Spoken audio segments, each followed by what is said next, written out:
Bos días a todos, bos días a todas. Isto é Ourense Fala, o teu espazo independente da provincia de Ourense. Programa número 18. Eu son, como xa sabedes, Borja Rodríguez e comigo está Don David Pérez. Bos días a todo o mundo. Ourense Fala, como xa sabedes, é un podcast que é posible gracias ás grabacións nos estudos de Galéxico, a tua empresa de formación en Ourense, Dr. Fleming 47, primeiro B.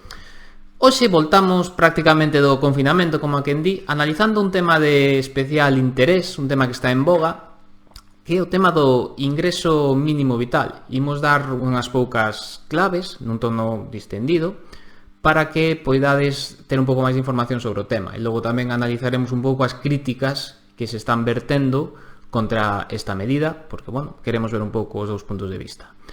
Entón, en primeiro lugar, David, cal é a túa opinión, como introducirías o tema do ingreso mínimo vital?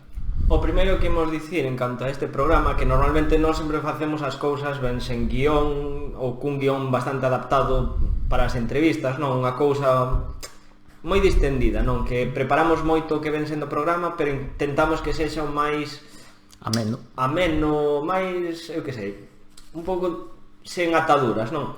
Pero hoxe, como é un tema bastante serio, temos os nosos apuntes, co cal idesme ver falar moito, pero ler tamén bastante, e despois tamén ímonos apoiar, se queda algunha dúbida, non vou. Entón, se bota a vista aquí, é basicamente porque é onde teño os papéis para falar con datos certos e non tentar inventar, como fai moita xente na televisión, non? Sí, ese é un problema, non? A desinformación, que normalmente non é que se invente, pero é que non se sabe demasiado, terxiversas un pouquiño, según os intereses que cada un terá. Pero bueno, imos empezar xa co tema.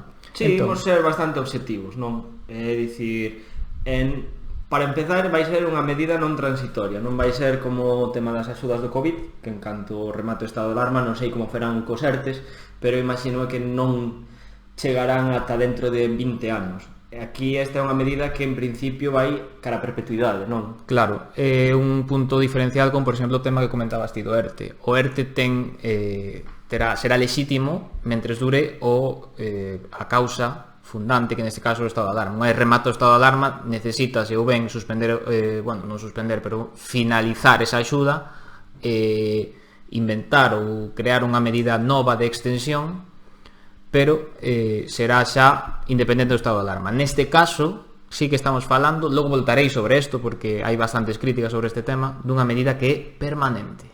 Sí, non, é dicir, dos ERTES, pois xa falaremos con algún responsable, xa miraremos como facelo. Dicían que ian incluso durar ata decembro algún delos, falaba Yolanda esta semana. E, bueno, comezar co importe, que a verdade é que haberá persoas que lle parezan moito, a outros que lle parecerá pouco. Bueno, estos son os datos, non? 461 euros por un adulto, e pode chegar ata os 1015 euros se existe ou ben 2 adultos con 3 fillos ou 3 adultos con 2 fillos, non? E a partir de aí haberá 139 euros por persoa adicional. É dicir, que se imagínate, se vives cos teus 2 fillos e polo que sexa, tes outro e estás cobrando axuda, pois terás 139 euros máis por cada un deles. E despois, en canto ás familias monoparentais, a horquilla vai dende os 700 aos 977 euros, cun complemento de 100 euros, que este complemento sí que non cheguei a comprender moi ben como iba, porque a diferencia do de arriba non aparecía de todo moi claro, porque para empezar estos son o que aparece no BOE. Entón, vai haber un desenrolo normativo a partir dun reglamento que nos dirá, dirános cales son as formas nas que se pode chegar a cobrar, digamos que é un pouco a burocracia que vai levar todo isto. Claro. Se me permites, quería facer unha aportación con respecto ás cantidades. Dicías ti, bueno, haberá xente que pensará que é moito, haberá xente que pensará que é pouco. Claro, non sei ti como ves, pero a min pareceme que non é o mesmo recibir estas cantidades vivindo nunha cidade como pode ser Madrid, que vivindo nunha cidade como pode ser Ourense, ou nunha cidade como pode ser, cando pensamos en cidades caras, eu sempre penso en San Sebastián, en País Vasco. Claro, pode ser un inconveniente que ti teñas as mesmas axudas en Madrid, pode ser unha situación de recibir unha cantidade moi baixa, de sufrir bastante, e logo noutras cidades podese crear unha situación de máis comodidade, non? Por lo tanto, segundo onde vivas, estarás máis ou menos contento con esta cantidade. Non sei como ves. Sí, bueno, non é mesmo nivel de vida, non? É sobre todo o custo do tema dos alugueres, que eso sí que é bastante alto en certas zonas, que aquí tamén te chega ben, pero bueno, é outra historia. E si, o que dicía, o do tema do complemento, pon o artigo 10, que no caso dunha persoa beneficiaria individual, a cuantía de renda garantizada ascenderá un 100% do importe anual das pensións non contributivas. No caso de convivencia, a cuantía aumentará un 30% e a cuantía mensual establecida na letra B asumarase un complemento de monoparentalidade equivalente a un 22% da cuantía establecida na letra A. Entón, é variable, pero polo que vimos nos medios parece que eles entenden que vai ser sobre 100 euros, é dicir, unha previsión. Despois variará dependendo da situación de cada un. É moi interesante ver como a previsión é que vai chegar a 850.000 fogares, uns 2,3 millóns de persoas, non? A min parece unha cantidade importante, pero probablemente exista moita máis xente que a necesite, da xente que realmente vai cobrar, porque vendo como funcionan as rentas de inclusión, que son similares ao que se quere facer, falaban que únicamente no País Vasco e Navarra chegaba a ser realmente a un marco de poboación bastante alto, non? Claro. 70-80%, mentres que aquí en Galicia creo que está en torno, falo de sen datos, pero creo que era moitísimo menos. Estás tocando un tema moi interesante que logo voltaremos tamén é outra das críticas que supón este tema do ingreso mínimo vital, que se alcanza ata 17 millóns de persoas, a cantidade de persoas, valga a redundancia, que están vivindo un pouco de salarios públicos. Entón, estáse criticando que cada vez hai máis xente vivindo do público, polo tanto non se sabe ata que punto vai soportar o Estado este tema. Pero bueno, logo podemos falar con máis calma. Síguenos contando cales son os requisitos un pouco en canto aos requisitos de idade estar entre os 23 e 65 anos. Agora ben, tes que levar 3 anos vivindo de forma independiente, non? E despois ter polo menos un ano cotizado a Seguridade Social. E ademais, se tes 18 anos e un fillo a cargo, é dicir, podes ter unha idade inferior aos 23 anos, ter 18, pero tes que ter un fillo a cargo, non é o mesmo que se tes 23 ou 24.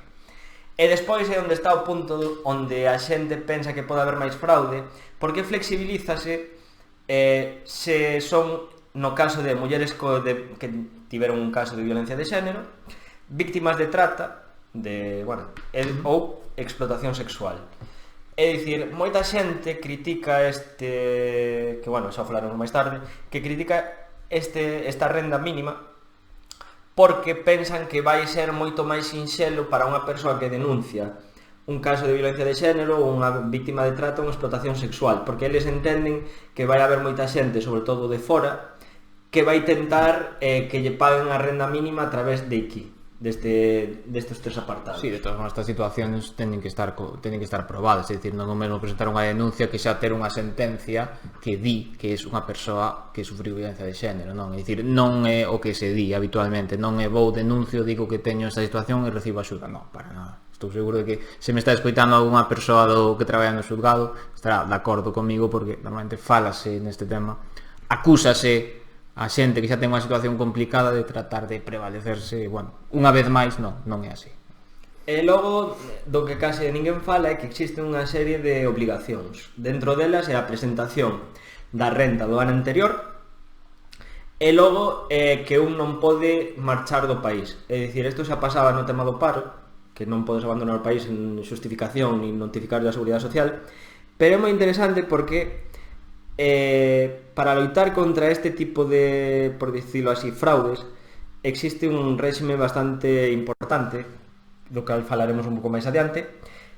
Pero bueno, as ausencias poden ser entre 15 días sen comunicación previa ou 90 días sen justificación que converterase en unha infracción grave. É dicir, ti podes ir 15 días sen comunicación previa, co cal tes que avisar de que marchas do país e vas un pouco máis deste tempo, pero a partir dos 90 días en justificación é unha infracción grave que pode conlevar, polo que din, xa digo que isto faltará ao regulamento que determine perfectamente cales son os casos nos que se poden surdir deste tipo de infraccións, pero que pode ir dende a devolución dos últimos 6 meses ata unha por dicirlo así, quítache ao ingreso mínimo vital e non podes volver a pedilo pasados 5 anos, que para moita xente pois será un verdadeiro drama. Imagino que terá un pouco que ver co tema do arraigo, é dicir, que non o pida xente que o mellor ten casas ou ten familia noutros lugares, non? Sen máis. Sí, bueno, a casuística despois, claro, que volvemos outra vez. Isto, pois, hasta que derive nun tempo non teremos nin sentencias judiciais que o avalen, non teremos nin resolucións da administración tamén que nos digan por onde pode ir, pero bueno, o que si aparece a nivel de renda, non? Vais a facer un test de patrimonio neto, que vai ser os ingresos menos a deudas e o que haberá que descontarse o valor da vivenda habitual, non? Temos dous criterios. Para unha persoa serán terás que ter menos de 16.614 euros nese ano, ou para 4 persoas terás que ter menos de 43.196 euros. É dicir, que a esos ingresos tamén haberalle que descontar as becas ou outro tipo de axudas finalistas como poden ser por a vivenda, emerxencia ou mesmo o tema do COVID. Claro, teño 43.196 euros nunha casa de 4 persoas, teño dereito a axuda. Se cumpren os restos dos requisitos, sí. Se cumpren os restos dos requisitos, sí. Agora, veremos se existen, se cumpridos eses baremos, cando se van a pagar, como se van a pagar, e temos que ver no punto no que estamos, non? Por outra banda, outro dos requisitos que tamén se piden son ter o libro de familia no que se atestigue que todas as persoas son do mesmo núcleo familiar para evitar posibles familias de última hora, o padrón municipal, no cal teremos que demostrar que levamos 3 anos vivindo fora da casa dos nosos pais, e a declaración de IRPF do ano anterior, como digamos. O que sí que me parece interesante é que é unha cousa que ainda está sen regular, sabemos que isto son pinceladas do que vai ser despois, é que vai ser compatible co empleo, co emprego.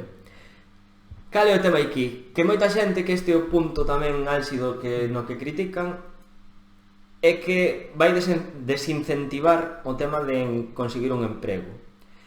En principio vais a seguir cobrando teñas un emprego ou non. As cuantías verémolas nun futuro como funciona, porque volvemos a dicir, inda que isto está desenrolado normativamente, queda moitísimo, non? Porque a casuística é enorme. Claro, evidentemente hai que estar as cantidades, non? A min custame creer que un salario, un ingreso mínimo de 400, 500, incluso 600 euros che chame a acomodarte e non buscar emprego. A min personalmente cústame creelo, non? Porque para empezar é algo que sí que é verdade que é permanente, pero que non sabemos ata cando vai chegar, non? E bueno, que logo un pouco no carácter humano non soe sempre intentar sempre crecer, intentar mellorar, intentar ser independente, non? A ninguén lle gusta vivir do Estado, vivir mantido, e máis con unha cantidade tan pequena que estás prácticamente dache para vivir o día, non? Entón, bueno, non sei ti como non sei se ti pensas que vai desincentivar a búsqueda de emprego.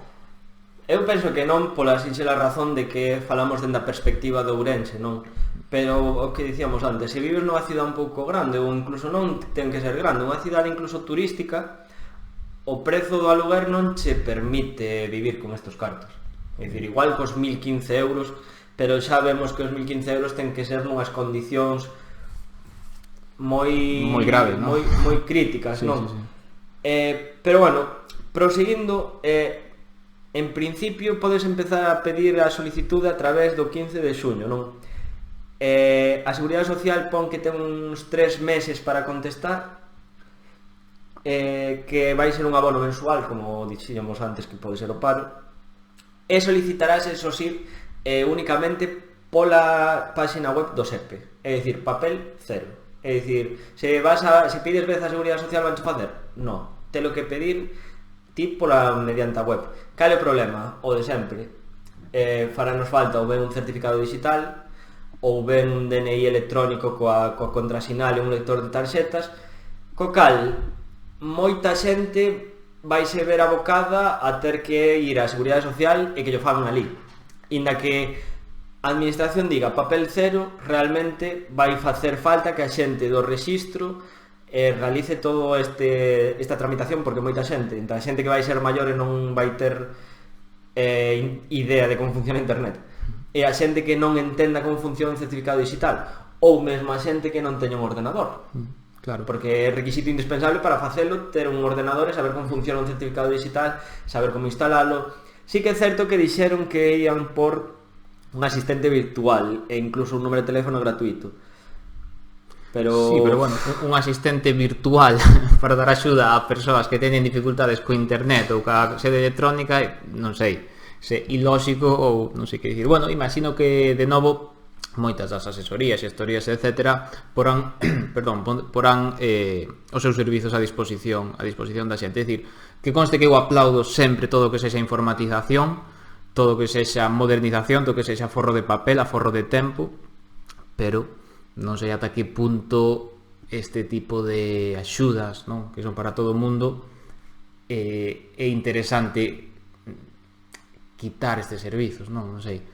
Eu penso que vai crear moitísimas dúbidas o tema da solicitude, pero bueno, iremos vendo co paso dos.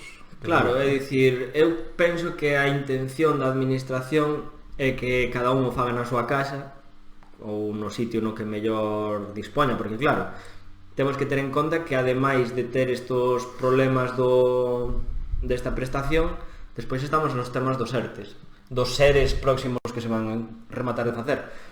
Entón, non sei ata que punto a Seguridade Social ten persoal suficiente para levar a cabo esta inmensa... porque van ser solicitudes a patadas. Entón, esos 3 meses eu penso que se van distendir bastante máis se non poñen a máis xente.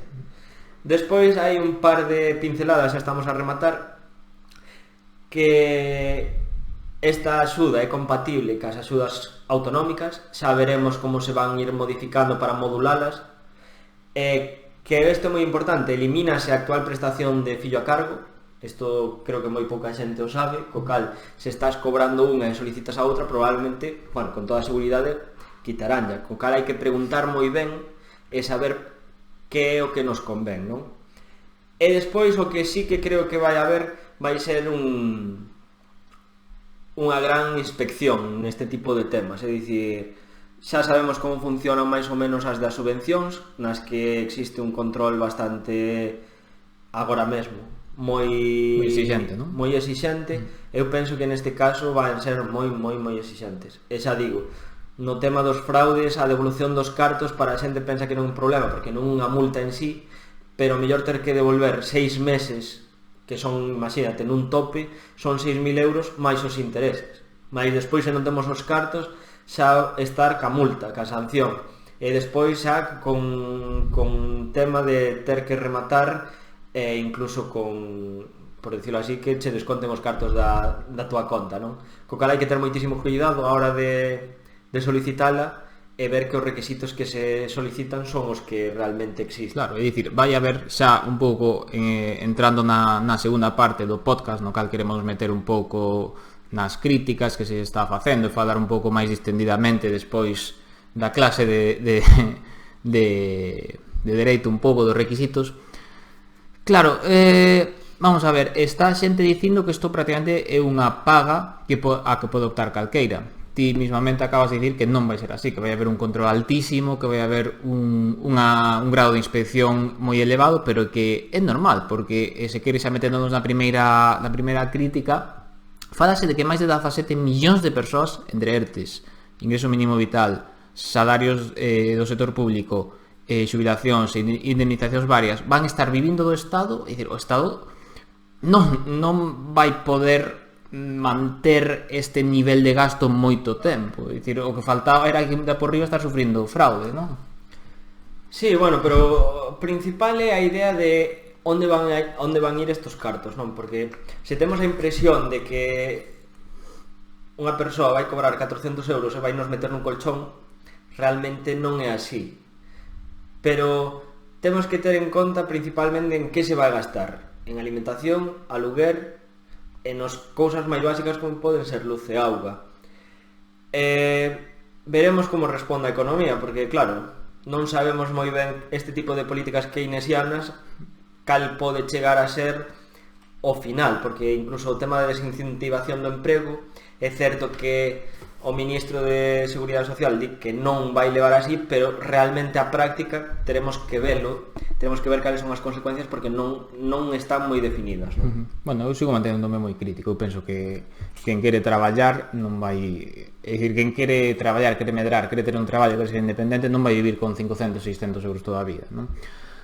Outra das críticas que se está facendo do ingreso mínimo vital é que a min esta parte é moi curiosa, non? Porque o ingreso mínimo vital o que fai é un pouco ser un garante do estado de benestar, non? De intentar que non quede ninguén atrás ou que ninguén quede excluído do sistema. E, sen embargo, unha das críticas que se está recibindo é a de que isto o que vai é facer destruir o estado do benestar, porque o estado de benestar non vai soportar esta situación. É dicir, porque vai ser prácticamente unha usura do Estado, non teño escoitado en algúns círculos. Pareceme moi atrevido isto. Bueno, é moi atrevido porque ademais é unha renda que existe en outros países, non? Que eu saiba, polos exemplos que lin, Bélxica parece ser que é un dos países que se parece moito que queren implantar aquí, e ata onde eu sei, Bélxica sigue estando onde está, non se veu abaixo. Que pasa? Que ao contrario que nestes países, aquí os salarios son moi baixos. Entón vivimos nun peixe que se morde a cola porque temos salarios baixos, unha prestación que chega prácticamente a metade do salario mínimo, é unha prestación que é un tercio do salario máis habitual, que son 1.200 euros. Poderá soportar, teremos que velo no tempo. Temos que ser moi críticos a hora de falar da pobreza, temos que ser moi críticos a hora de ver como se implantan estas medidas, ver quen as cobra, ver en que se gastan, pero tamén hailles que dar unha oportunidade, porque non podemos deixar que a xente morra de fame directamente. Eu penso que é fundamental o que falábamos antes, o control do fraude. É dicir, o tema de que en Bélxica ninguén o critique e no sur de Europa si se critique é un tema sociocultural, non? É dicir, ninguén pensa que, ou prácticamente ninguén, si que habrá xente, non? Pero que os países do norte van tratar de enganar o Estado, non? Tenen ese concepto de non somos o Estado, polo tanto temos que ser fiéis. Sen embargo, os países do sur de Europa sí que se pensa, sí que se ten esa concepción, en moitos casos acertada, de que sí vai mirar polo fraude, de que sí o primeiro é, ostra, vou pillar esta paga e logo xa imos vendo, non? Entón, bueno, o principal é o control do fraude. Máis cousas, máis críticas que escoitei por aí. Falase tamén dunha cronificación da pobreza. Pareceme unha crítica esta bastante valeira, non? Porque unha cronificación da pobreza precisamente faríase a través da exclusión da xente do Estado, non de tratar de incluílos, non? Pareceme un pouco contrariada, pero bueno, sí que sería interesante, non? Coñecer a versión da xente que pensa así. Non sei como ves, ti. Teríamos que ver que argumentos se expoñen, non? Porque é certo que pode existir o risco de que moita xente pense, pois, cobro esta prestación e non teño que traballar, pero volvemos ao de sempre. Eu non sei quen pode vivir con 400 euros. Dependendo das cidades, é dicir, as cidades máis baratas do Estado, que nós vivimos nunha delas, non? En Ourense, 400 euros, tendo en conta que un dos requisitos para solicitar esta axuda é ter un aluguer, a min xa non me saen as contas. Desde logo non creo que a ninguén lle saia. Bueno, unha das críticas, hai varias, a verdade é que hai moitas críticas, son interesantes, convidamos a alguén que teña esta posición crítica co ingreso mínimo vital, a que veña Ourense Fala a expor o seu punto de vista. Tamén se fala da politización un pouco das axudas, non? Un pouco de sempre, como que se goberna A crítica que B axude a xente porque o seu obxectivo electoralista, e se critica B, critica o mesmo, critica que A dé as axudas, non? Bueno, respetable, non? Pero a min volvo un pouco de antes, é dicir, que o estado do benestar cuide dos seus cidadáns pareceme básico, parece unha obriga básica, goberne dereita, esquerda ou centro ou o que sexa. Sempre vai haber alguén que vai a criticar por réditos políticos. Sí, eso está clarísimo, eso vai a acontecer sempre, que non lle guste, que non encenda a tele. Pero bueno, creemos que este foi unha análise bastante amena, ¿no? Bastante que se deixa escoitar do que é o ingreso mínimo vital, dando un pouco voz ás críticas. e esperando moitas opinións. E nos próximos Ourense Fala seguiremos un pouco falando das consecuencias desta grave crise sanitaria. Pronto traeremos a persoal sanitario que nos conte un pouco como foi esa experiencia, outro tipo de traballadores que estiveron tamén sufrindo, non, esta situación.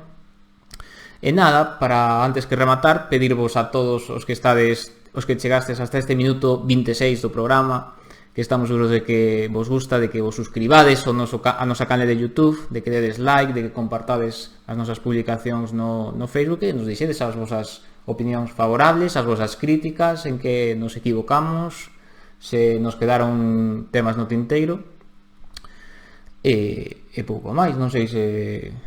nada máis que engadir.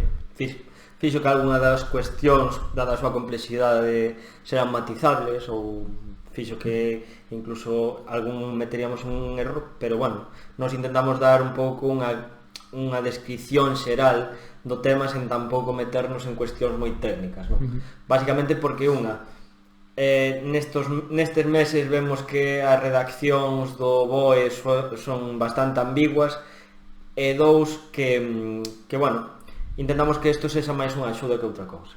Así é. Pois no día de hoxe non quixera despedir o programa sen mandar unha mensaxe de rexeitamento a todo tipo de comportamento racista que estamos vendo agora mesmo. Quería tamén dicir que Ourense Fala posicionarse sempre en favor do respeto a todo tipo de persoas do planeta. Pola miña parte, nada máis. E nada menos, moitas gracias por vernos.